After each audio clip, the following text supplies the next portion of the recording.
so I'll end on, so what do you do after the networking event? If you really connected with that person, ask them to network with you. They could be your new buddy. So make the most out of your professional networking.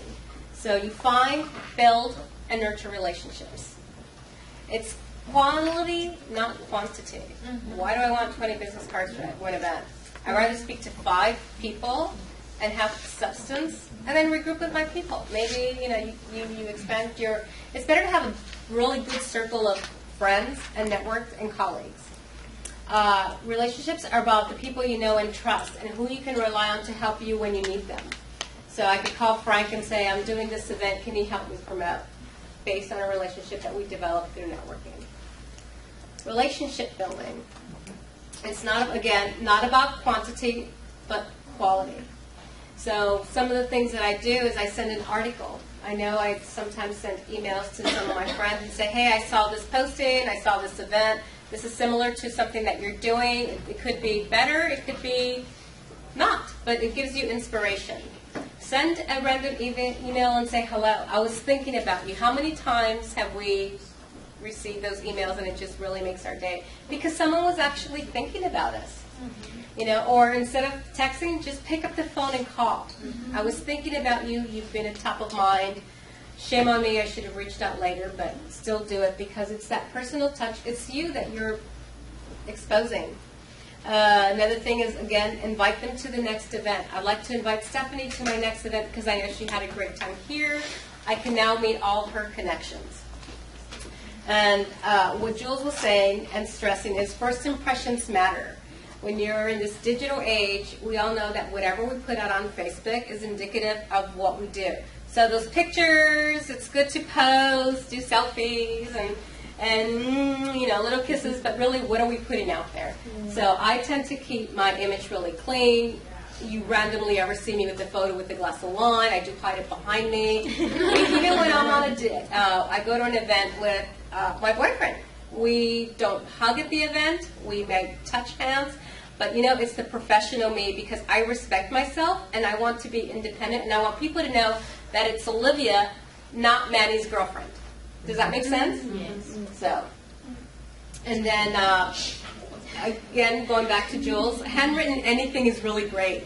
The email is great, but just send that little card. You'd be surprised. And if you didn't have the opportunity to give them a business card, now when you're writing the hello, it was great meeting you, they now have your business card a first or second time. So the thing is to be different and be better. So here's one of my quotes. To have an advantage over your competition, you must be able to do 2 things. Be different, must be better. Difference is not always better, but better is always different. That's great. Very good. So how do you nurture relationships? Meet with people you know who are really good at building connections, like me. Ask for 3 tips on what makes them successful. So I'll ask Cecilia. Sorry, I'm thinking. Leticia. Yes. What makes you successful? Confidence, curiosity, and knowing my business. Stephanie. Oh, wow. 3 tips on what makes me successful.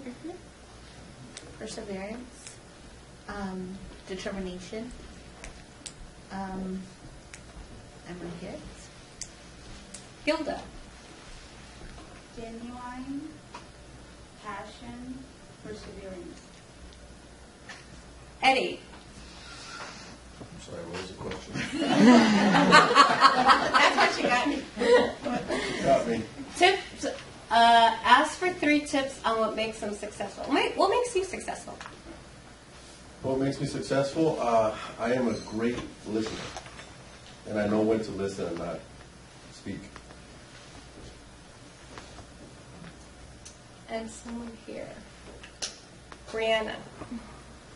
Not so much of like a tip, but something that just always has kept me going is when you're about to give up, that point where you're just apathetic towards whatever you were doing and you worked so hard for it. Now maybe you come across something that's slowing you down and you're just ready to give up. You have to remember why you began, and that always brings me back and that pushes me towards success.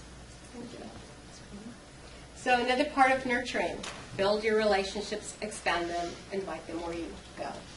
Again, introduce them to your immediate circle. Here's another quote. The more networking you do, the bigger your social capital bank account will be. So we all have a social capital account. What is it? It's about the people we know, the influences, our connections.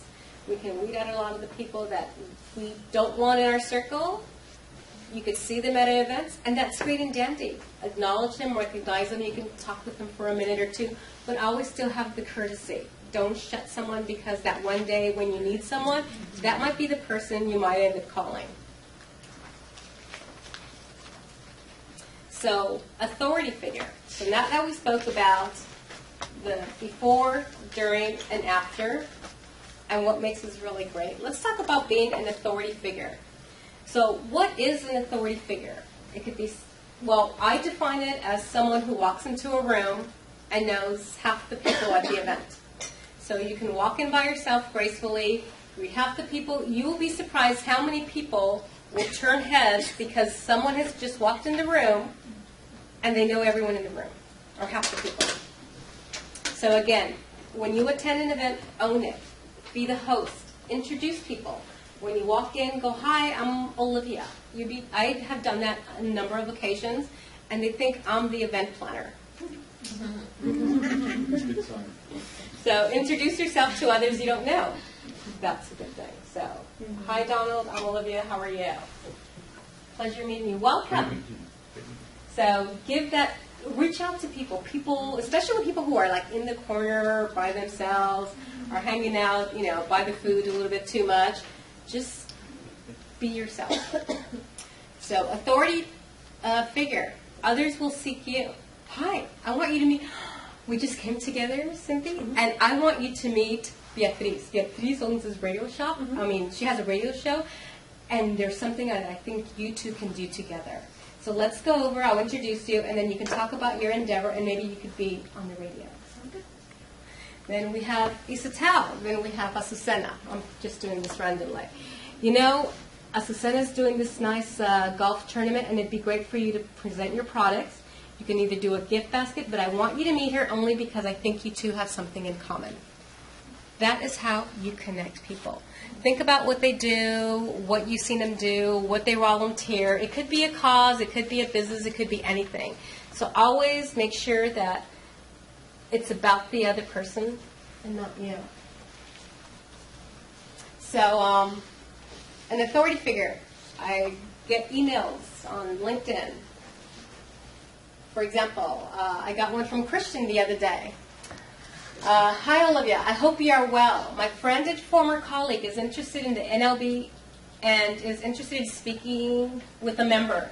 She's a good kid and is new to networking scene. I thought of you and figured I can make an introduction. I have forwarded her LinkedIn profile. Let me know if you are available to meet with her over the next week or so for drinks, and I can arrange a meetup at the City Club. It would be good to catch up with you too. Let me know what day or days work for you. Talk to you soon.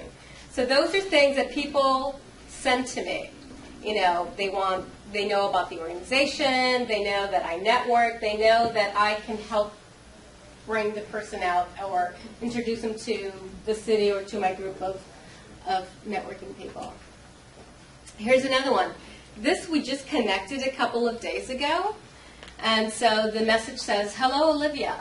Was very intrigued about your role and interested in how our firms can gain us connections with